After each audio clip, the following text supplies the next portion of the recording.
நாங்க உழைச்சி வரிய செலுத்தின படத்துல எங்களுக்கான நிதியை கொடுக்கறதுல உங்களுக்கு என்ன பிரச்சனை?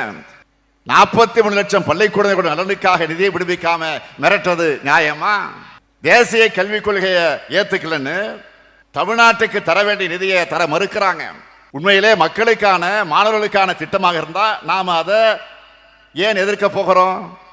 எல்லாரையும் கல்விக்குள் அழைச்சிக்கிட்டு வர திட்டமா இருந்தா அதை வரவேற்போமே, வரவேற்று மகிழ்ந்திருப்போமே, மகிழ்ச்சியோடு அதை நிறைவேற்றி இருப்போமே. ஆனா தேசிய கல்விக் கொள்கை அப்படிப்பட்டதான். கல்வியிலிருந்து மக்களை நீக்கம் செய்யறதுக்கான அத்தனை செயல் திட்டங்களையும் கொண்டதாகத்தான் இந்த கல்விக் கொள்கை இருக்கு. அதனாலதான் எதிர்க்க வேண்டியதாக இருக்கு. தேசிய கல்விக் கொள்கையை நாம ஏன் எதிர்க்கிறோம்னு அதனுடைய வரைவு கொள்கையா வெளிப்படையாகவே கல்வியாளர்கள் அடங்கிய குழுவை அமைச்சு தெளிவான ஆய்வறிக்கையை நாம் வெளியிட்டோம்.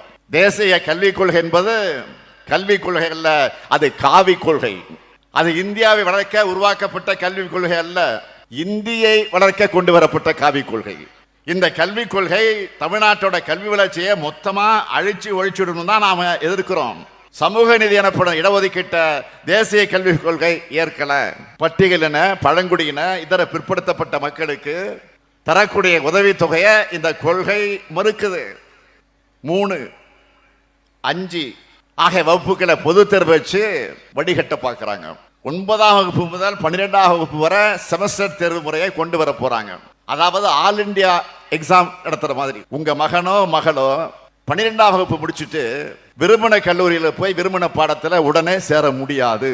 இப்போ மருத்துவக் கல்லூரியில சேர நீட் தேர்வு வைக்கிற மாதிரி ஆர்ட்ஸ் காலேஜுக்கும் தேர்வு வச்சுதான் எடுப்பாங்க. அந்த தேர்வையும் கல்லூரி நடத்தாது, தேசிய அளவில் தேர்வு ஏஜென்சி தான் நடத்தும்.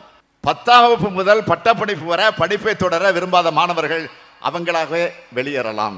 இப்படி சொல்றத போன்னு விரட்டத்துக்கு சமம். 6ஆம் வகுப்பு முதல் தொழிற்கல்வி என்ற பெயரால குலக்கல்வி திட்டத்தை அறிமுகப்படுத்த போறாங்க.